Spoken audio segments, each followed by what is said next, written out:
80% of Muslims who will definitely vote about Bosnian independency, and there is 20% of Croats who will support Bosnian independency because in late 1991 there was a war in Croatia. Which was a result as an independence referendum in Croatia. And the Serbs in the area which they inhabited in Croatia, they started a war, and they were completely supported by this Yugoslavian National Army. Yugoslavian National Army, which was fourth strongest military force in Europe. And Yugoslavian National Army, which was under control of Milosevic. Because around 80% of the force, of the generals, of the officials, high representatives of the army were Serbs. And Milosevic, through the lobbying, he managed to get the declaration from the army before everything started, even in 1990, that army will fight, army will actually try to prevent any secession, if needed, even in a military way. And now, when Slovenia walked away, army went to try to prevent that war in Slovenia, to prevent the independence of Slovenia. When that thing happened in Croatia, army was there to try to conquer the Dubrovnik, the Knin, the areas, and they did manage in the areas where the Serbs have a majority in Croatia. They managed to kick out 180,000 Croats. But that settled down in the early 1992. And from the 1992 to 1995, until 1994, there were big problems in Croatia. Another war came in 1994. But in the meanwhile, another war happened in Bosnia. So that referendum came on March 1st. January, February, March, and very big part of the April, Serbs around Sarajevo. Because they knew referendum was going to go through. They realized in a political way, in this democratic way, since they were minority, you could say, 30%, they will not be able to prevent Bosnian referendum. And they knew that Croats will support it, and especially Muslims, who were 50%. So when the referendum happened, Serbs have boycotted, and referendum was voted. But instead of doing some kind of democratic way of preventing, they tried to do it in military way. So I will now tell you a bit more about Sarajevo. They brought around 20 to 25,000 soldiers around the city here, those Yugoslavian National Army soldiers. Because when Slovenia walked away, when Croatia walked away, they no longer have been part of Yugoslavia. So Yugoslavia had no jurisdiction over those countries. So all this army had to retreat to the remaining parts of Yugoslavia, amongst which Bosnia was still part of. So when this army retreated in January, February, March, before the referendum happened, Serbs already had almost completely conquered Bosnia even before the war started, by placing all these Yugoslavian National Army soldiers around the country of Bosnia.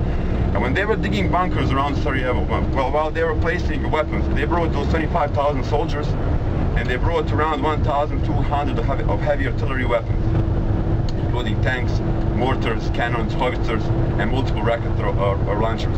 Huge amount of weapons. I mean, all this heritage of Yugoslavian National Army, which was fourth strongest military, had no idea first that war was going to start. So while they were doing all those, they would call them exercises. And while the people in Sarajevo didn't realize that Yugoslavian National Army, which was once created to defend the nations of Yugoslavia, including Bosnian and all others, will actually attack them one day. So while they were placing those soldiers, nobody in the city really realized that one day actually that artillery will be used on the local people here. So the referendum took place on March 1st. War started on April 5th. The war started only a day earlier because before the Bosnian independence was recognized around the world. Because UN, a few world major countries, have announced they're going to have Bosnian independence accepted. And the Serbs realized now this is their last chance to move in. So what happened? While they were placing those bunkers and those soldiers around the hills and the weapons in the city also, they have placed additional given weapons in case of necessary that they will have to fight. Because local local population of Serbs in the city had majority of them, not all of them, but big majority of them, have joined them. Like local civilians who secretly joined the idea and who were told what's going to most likely to be happening, they were given weapons in the city. So now when the war started, first of all, we had few actually problems. First of all, we didn't realize. I was 8 years when the war started, and I live 10 minutes away from this Unitic Center, for example. And when they were attacking this lower part of the city, people in the city center didn't know too much what was going on, because it was total chaos in the city. You really didn't know. On the first day of war, I remember my parents, they thought those were some kind of celebrations, fireworks happening in the city of Side Street, because the bombings didn't come in the very beginning. Bombings came a bit later on. So, okay. So the whole city was attacked simultaneously. Every neighborhood in the city has been attacked. These inside neighborhoods had the problem with the local soldiers, mostly snipers, local Serbs who were given weapons, and then outside neighborhoods had to defend themselves against the upcoming army. The Serbs, they had the idea. Their idea was they're going to conquer Sarajevo within 3 days. But mostly they expected that people won't be defending themselves, because they thought when the people see all these weapons around, when they see such a big army, and when they see so many soldiers in the city already before everything started, that we won't have any chance, and that we won't be defending ourselves as we were defending. So everything started on that 5th of April. That's like considered as a formal day. So we had a few problems at the very beginning. First of all, the majority of people in Sarajevo didn't expect any kind of war to happen. Nobody really expected that in some case it was really happening, that your first neighbor is going to come and knock on your doors and kill you, just because of some name difference and some kind of. Second of all, we had no weapons. All the weapons you would have in the very beginning of the war is that what people had in their homes, like local civilians in the city, then what you find in these police stations, and what you find in some military barracks which Serbs haven't managed to clear out. Because military barracks in the city of Sarajevo, in the wider area, there were 25 of them. They managed to take the control over most of them. And whether cleaning the weapons out of the barracks, or placing soldiers and isolating the barracks from our infiltration. So that's the second problem. So all the weapons you would have is what people have in their homes, what you find in these police stations, and few weapons from these few small military barracks which they didn't clear out. And the third problem is that we had no soldiers. Like in the city of Sarajevo, there was no army, no soldiers. All army which we had actually were local civilians. Like for example, from my neighborhood, my father, my uncle, these local males become soldiers. Because when the city was attacked, the whole city was attacked almost simultaneously. Every neighborhood had certain problems. So people had to gather in their neighborhood, organize into some kind of defense. We used to call that defense territorial defense, because every part of the territory was on its own. So for example, I remember my father, while they were chasing some snipers in our area, this part of the city was here conquered by the local Serbs, by the Serbs local and this army coming from the outside, because locals joined them. They mostly tipped off the local Muslim population, and then whether they killed them or the people had enough time to escape to the city center. Because in those 3 days they managed to completely block off the city. There was no way in and out of Sarajevo. They completely blocked it off. So mostly in that very beginning of the war, they captured one big part of the city. In the Tunnel Museum I'm going to show you a map, and on the map you're going to see actually how big part of Sarajevo they had captured, and how close they were on the sniper alley. That sniper alley, they came 200 meters only away from that sniper alley, because they were so close. The initial idea was to split the city in two parts. Across the Parliament building, across Hotel Holding, to split the city in the higher part and the lower part. And if they managed to do it, we would completely lose Sarajevo. And we stopped them only 200 meters away from their idea, away from the actually final goal. So we started fighting. That's a crucial problem. After a few days of war and after tens of days of war, we realized that we have to fight. If we don't fight, we're gonna all die.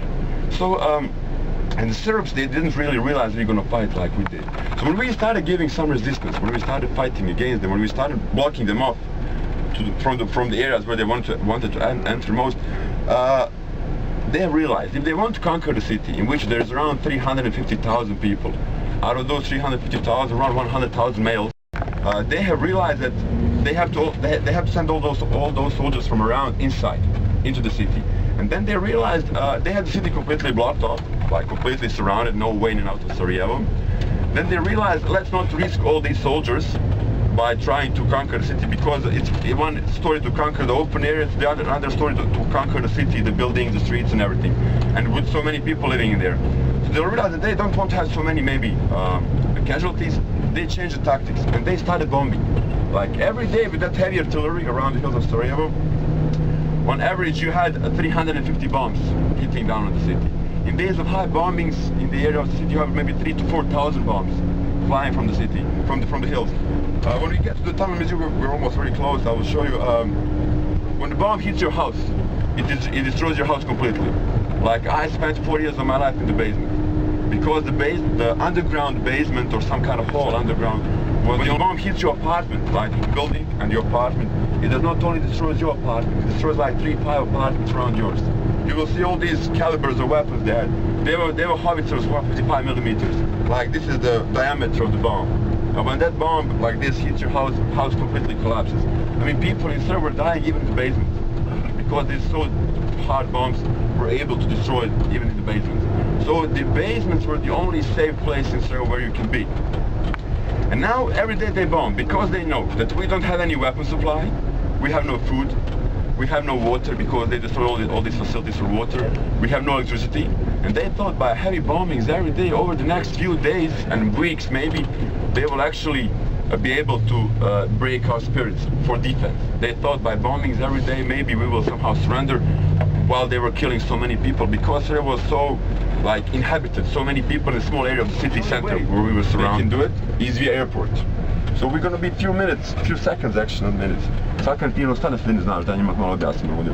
be few seconds away from the runway. That is the place where I will show you. So when you are now, if you can imagine one circle, and that's like siege part of the city. One part of this circle, like this, is the airport, which Serbs have in their control because that's the line where they close the city on this side. Inside, there is a siege part of Sarajevo. 2 kilometers away from this runway, on the right side will be very soon, there is one mountain, and beneath that mountain we had one settlement free.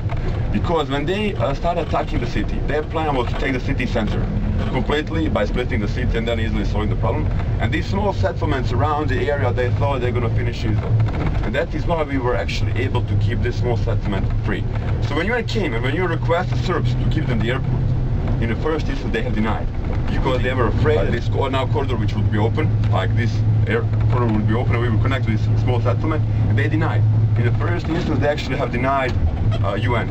But UN came and they gave them ultimatum. Francois Mitterrand, he was the president of France at the time, and they came and they gave them ultimatum in which they told them if they don't give the airport, things might happen.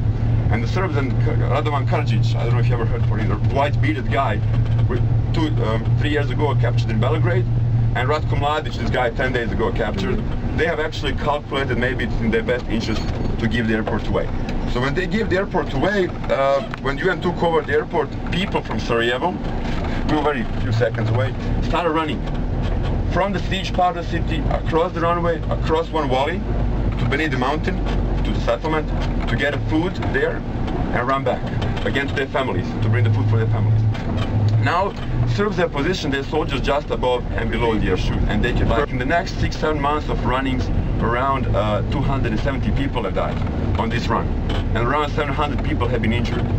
And then, since we were fighting from April '92 until very much of next April '93, we decided we have to do something to reduce the amount of dead people on these runnings, and we decided we have to dig a tunnel.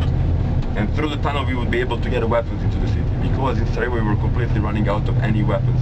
So we finished the tunnel on July 30th, and when we opened the tunnel we were able to get weapons in. So here we are.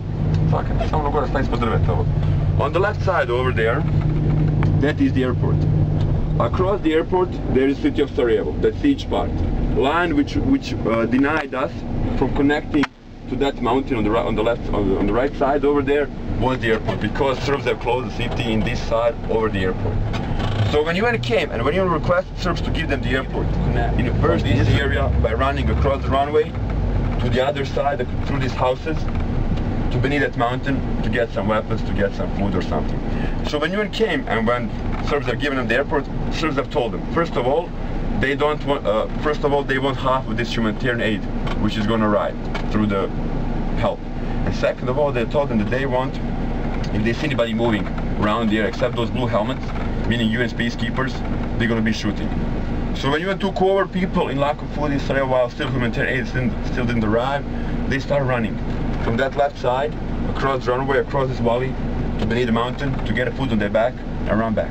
And as I told you, roughly, if you're like 270 people in 180 days of those next 6-7 months of runnings, would be more than one person a day. So almost every day somebody gets killed. And around 700 people have been injured. Because people go there, people running. I have a brother, for example, who was born in 1990.